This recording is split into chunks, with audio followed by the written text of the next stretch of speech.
Hello friends, स्वागत है आपका हमारा यूट्यूब चैनल स्टोनो नॉलेज पे। दोस्तों, आज की वीडियो में बात करेंगे 80 वर्ड प्रति मिनट की हिंदी डिक्टेशन संख्या 46 के बारे में, जो कि आने वाले सभी स्टोनोग्राफर एग्जाम के लिए बेहद महत्वपूर्ण है।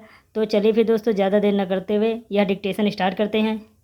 संसद के मानसून सत्र के पहले आयोजित सर्वदलीय बैठक में प्रधानमंत्री की ओर से विपक्ष से यह जो अपील की गई कि सदन में सार्थक और शांतिपूर्ण ढंग से चर्चा होनी चाहिए, वह कितना असर करती है इसका पता इससे चलता है कि आमतौर पर संसद के प्रत्येक सत्र की शुरुआत हंगामे से ही होती है।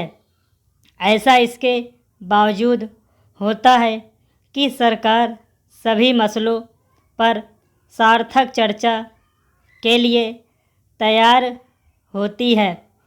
सरकार की तैयारी के बाद भी विपक्ष कई बार अपनी ओर से उठाए गए मुद्दों पर बहस के लिए अड़ जाता है और कभी कभी तो इस पर तकरार हो जाती है कि बहस किस नियम के तहत होता है। ऐसा लोकसभा में भी होता है और राज्यसभा में भी। संसद के ऐसे सत्रों का स्मरण करना कठिन है जब संसदीय कार्यवाही बाधित न हुई हो। वास्तव में अब संसदीय कार्यवाही धीर गंभीर चर्चा के लिए बहुत कम जानी जाती है।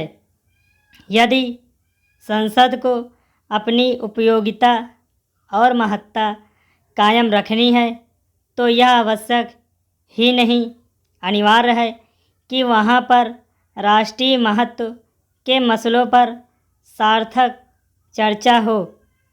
यह चर्चा ऐसी होनी चाहिए जिससे देश की जनता को कुछ दिशा मिले। संसद में राष्ट्रीय महत्व के प्रश्नों पर सार्थक चर्चा के लिए दोनों ही पक्षों को योगदान देना होगा। संसद सत्र के पहले सर्वदलीय बैठकों में इसके लिए हामी तो खूब भरी जाती है, लेकिन अक्सर नतीजा ढाक के 3 पात वाला ही अधिक रहता है। पैराग्राफ। विपक्ष संसद के किसी भी मुद्दों को उठाने के लिए स्वतंत्र है, लेकिन इस बार जिन मसलों पर चर्चा होना आवश्यक है उसमें कोरोना संक्रमण की मौजूदा स्थिति, कोविड से हुई मौतें, स्वास्थ्य ढांचे की हालत, पेट्रोल डीजल के बढ़ते दाम और किसानों की समस्या प्रमुख है। इसी के साथ देश की आर्थिक स्थिति और अफ़गानिस्तान के बिगड़ते हालात पर भी चर्चा आवश्यक जान पड़ रही है। जिस एक और गंभीर मसले पर चर्चा होनी चाहिए वह है बंगाल में चुनाव बाद की हिंसा। इस हिंसा ने बंगाल के माथे पर कलंक लगाया है।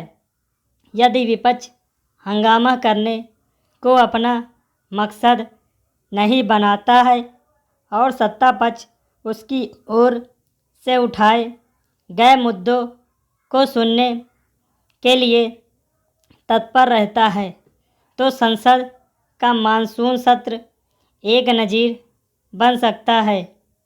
संसद में केवल ज्वलंत मसलों पर चर्चा उपयोगी ही नहीं होनी चाहिए, बल्कि विधायी कामकाज भी सुचारू रूप से होना चाहिए। विपक्ष अपने मुद्दों को उठाने के लिए सजग रहने के साथ यह भी ध्यान रखें तो बेहतर कि संसद के इस सत्र में करीब 30 विधेयक पेश होने हैं और इनमें से लगभग आधा दर्जन अध्यादेश के रूप में है।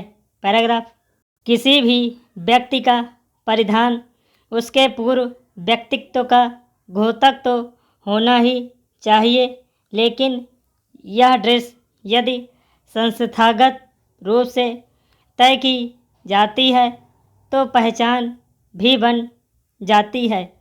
इसी नज़रिए से पुलिस और ट्रैफिक विभाग की यूनिफॉर्म भी अलग अलग है और अधिकारी व कर्मचारी दोनों के लिए पहनना अनिवार्य है। अधिवक्ताओं का काला कोट और डॉक्टरों का सफ़ेद कोट भी उनकी पहचान सुनिश्चित कर देता है।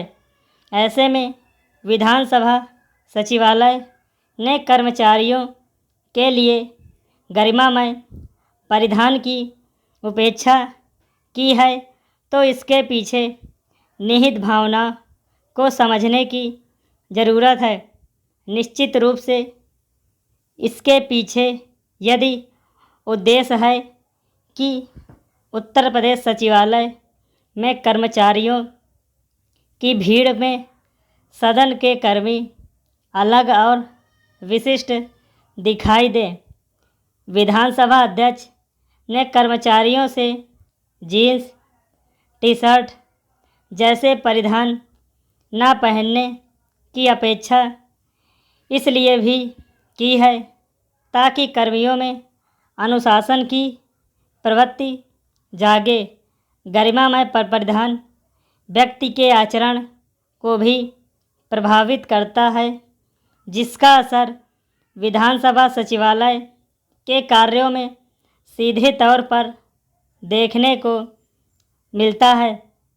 विधानसभा सचिवालय में कर्मचारियों की संख्या वैसे तो अधिक नहीं होती है, लेकिन उनके ज़रिए यह एक बड़ा संदेश देने की ज़रूरत है कि यह संदेश है मनमानी पर नियंत्रण। अचरज की बात है कि विधानसभा सचिवालय के कर्मचारी यूनिफॉर्म भत्ता तो लेते ही हैं, लेकिन अधिकांश लोग पहनकर कार्यालय नहीं आते हैं। उन पर नकेल कसने के बाद सरकार से अन्य मदों में भत्ता लेकर मनमानी करने वाले कर्मियों पर भी अंकुश लगाया जा सके। प्रतिक्रियावादी सरकार के इस फैसले की आलोचना भी कर सकते हैं, जैसे कि पहले भी ड्रेस कोड के फैसलों पर होता रहा है, लेकिन यह निर्णय इसलिए भिन्न है क्योंकि इसके निहितार्थ कार्य में संस्कृति और संस्कार विकसित करने से जुड़े हुए हैं। थानों में भी एक शीशा सिर्फ इसलिए लगाया जाता है कि पुलिसकर्मी वर्दी को समय समय पर चेक करते रहें। इसलिए जो भी लोग संस्थागत गरिमा के महत्व को अच्छी तरह समझते हैं, उन्हें विधानसभा अध्यक्ष के फैसले का महत्व भी स्वस्थ नज़र आएगा। दोस्तों, अगर आपको हमारी वीडियो अच्छी लगी हो तो वीडियो को लाइक करिए और वीडियो को शेयर करिए ताकि लोग ज़्यादा से ज़्यादा हमारी ये वीडियो देख सकें, और चैनल को सब्सक्राइब करना बिल्कुल भी मत भूलिएगा। So thank you very much दोस्तों।